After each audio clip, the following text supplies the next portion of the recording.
কারো বংশ খান বংশ, কারো বংশ তালুকদার বংশ, বিভিন্ন বংশে বংশে আল্লাহ তাআলা পাট পাট করে দিয়েছেন শুউবা ওয়া কাবাইলা, গর্ত, যাতে এটা এই গোত্র, এটা এই গোত্র, এটা এই গোত্র, কোন গোত্রের উপরে কোন গোত্রকে আল্লাহ প্রাধান্য দেয় নাই, আল্লাহ তাআলা গুরুত্ব দেয় নাই। কেন আল্লাহ তাআলা এই সমস্ত গোত্র হিসাবে মানুষকে ভাগ করলেন? লিতাআরাফু, যাতে করে মানুষ একে অপরকে চিনতে পারে, পরিচয় করতে পারে, এছাড়া আর কিছুই নয়। যে উনি এই বংশের, উনি এই বংশের, পরিচয়ের জন্যে শুধু আল্লাহ তাআলা এই বংশ পরিক্রমা ব্যবধান করেছে। আর না হয় আমরা এটি নিয়ে বাহাদুরির কিছু নয়, আমরা সকলেই একই বাবার সন্তান, তিনি হলেন নূহ আলাইহিস সালাতু ওয়াস সালাম। আল্লাহ তাআলা নূহ আলাইহিস সালামের মাধ্যমে এই কাবা ঘর 3 নম্বরে নির্মাণ করালেন। প্রথম ফেরেশতা, দ্বিতীয়বারে আদম, 3 নম্বরে যখন এই প্লাবন শেষ হয়ে গেল, আল্লাহ তাআলার কুদরতে নূহ আলাইহিস সালাতু ওয়াস সালাম জিবরাইলের ইশারায় এই ঘর আবার নির্মাণ করলেন। শেষ পর্যায়ে আল্লাহ তাআলা ইব্রাহিম আলাইহিস সালাতু ওয়াস সালামকে দিয়ে এই ঘর নির্মাণ করাবেন। ধারাবাহিকভাবে যখন পরস্পর নবী একের পর এক আসলেন, আল্লাহ তাআলা নূহ আলাইহিস সালাতু ওয়াস সালাম দুনিয়া থেকে চলে গেলেন। ধারাবাহিকভাবে বছরের পর বছর যাইতে শুরু করলো। দুনিয়ার পরিবর্তনে ইব্রাহিম আলাইহিস সালাতু ওয়াস সালাম দুনিয়াতে আসলেন। আল্লাহর খলিল সেই ইব্রাহিম আলাইহিস সালামকে দিয়ে আল্লাহ তাআলা এই ঘর নির্মাণ করবেন, এটা হলো আল্লাহ পাকের সিদ্ধান্ত। মানুষ যে যত দামি হয়, আল্লাহ তাকে তত বেশি পরীক্ষা করে। কিসের দামি? মানে আল্লাহর কাছে যে যত দামি, দুনিয়ার কাছে না। আপনি আল্লাহর কাছে যত দামি, পরীক্ষা আল্লাহ তাআলা তত বেশি দিবেন, বিপদ বেশি দিবেন, মুসিবত বেশি দিবেন, আল্লাহ তাআলা পরীক্ষা করবেন। হাদিসের মধ্যে এসেছে আল্লাহ তাআলা এই দুনিয়াতে সবচেয়ে বেশি বড় বড় পরীক্ষার সম্মুখীন করেছেন নবীদেরকে। কারণ নবীরাই ছিলেন আল্লাহর কাছে বেশি প্রিয় বান্দা। বলেন ঠিক কিনা? আল্লাহ তো ইচ্ছা করলে পরীক্ষা নাও করতে পারতেন, কিন্তু আল্লাহ তাআলা এই পৃথিবীতে সবচেয়ে বেশি পরীক্ষা করেছেন নবীদেরকে। পরীক্ষা করার পরে আল্লাহ তাআলা নবুয়তি দান করেছেন, বিভিন্ন কাজ আঞ্জাম দেওয়ার জন্য সুযোগ দিয়েছেন। ঠিক একইভাবে ইব্রাহিম আলাইহিস সালাতু ওয়াস সালামকে আল্লাহ তাআলা ধারাবাহিকভাবে 4টা পরীক্ষা করলেন। কয়টা পরীক্ষা করলেন? 4টা পরীক্ষা।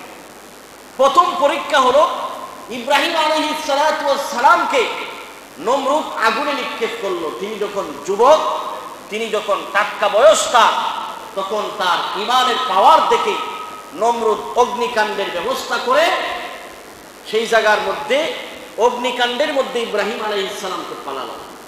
সেই জায়গায় ইব্রাহিম আলাইহিস সালাম আল্লাহর উপর ভরসা করে আল্লাহ তাআলা সেই আগুনটাকে আল্লাহ তাআলা এয়ার কন্ডিশনে পরিণত করে দিয়েছিলেন, আরামদায়ক ব্যবস্থা করে দিয়েছিলেন, না ঠান্ডা না গরম।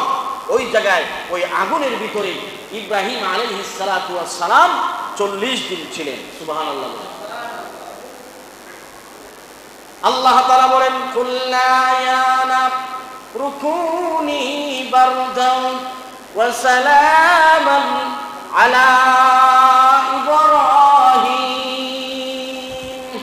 আল্লাহ তাআলা এই আদেশের মধ্যে, আয়াতের মধ্যে আদেশ করেন, কুল, হে নবী আপনি বলুন, ইয়া নার রুকুনি বারদ, হে না, হে আগুন। আগুনকে স্বয়ং আল্লাহ হুকুম করতেছেন।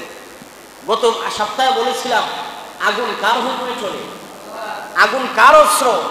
আল্লাহর অস্ত্র। আমেরিকা ইসরায়েলে আগুনের দাবালনে জ্বলা যাইতেছে, কার অস্ত্র?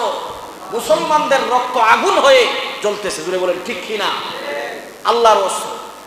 আল্লাহর অস্ত্রকে আল্লাহ হুকুম দিলেন, ইয়া না রুকুনি বারদাও ওয়া সালামান আলা ইব্রাহিম। বারদাও মানে ঠান্ডা, হে আগুন তুমি ঠান্ডা হয়ে দাও, সালামান এমন ঠান্ডা, আরামদায়ক ঠান্ডায় পরিণত হয়ে যাও। সুবহানাল্লাহ। আল্লাহ তাআলা এই পরীক্ষার মধ্যে ইব্রাহিম আলাইহিস সালাম আরামদায়ক ঠান্ডার মধ্যে ছিলেন।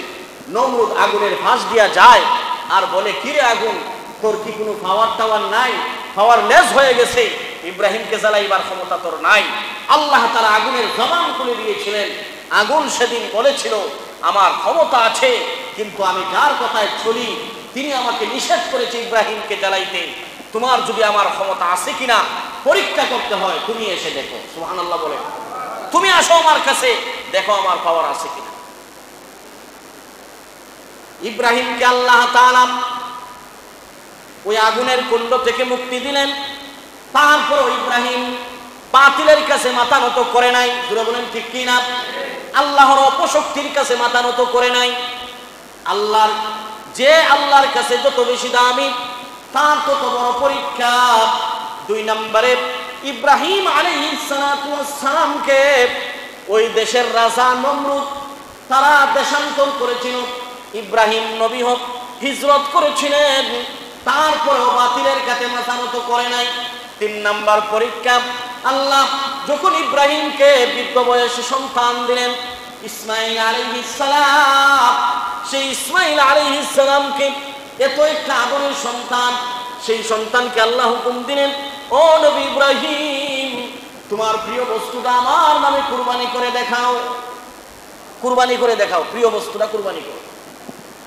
শেষ পর্যায়ে ঘটনা তো পরে বলবো, এটা আমরা সামনে আগাই, যেহেতু মক্কা মদিনার ইতিহাস।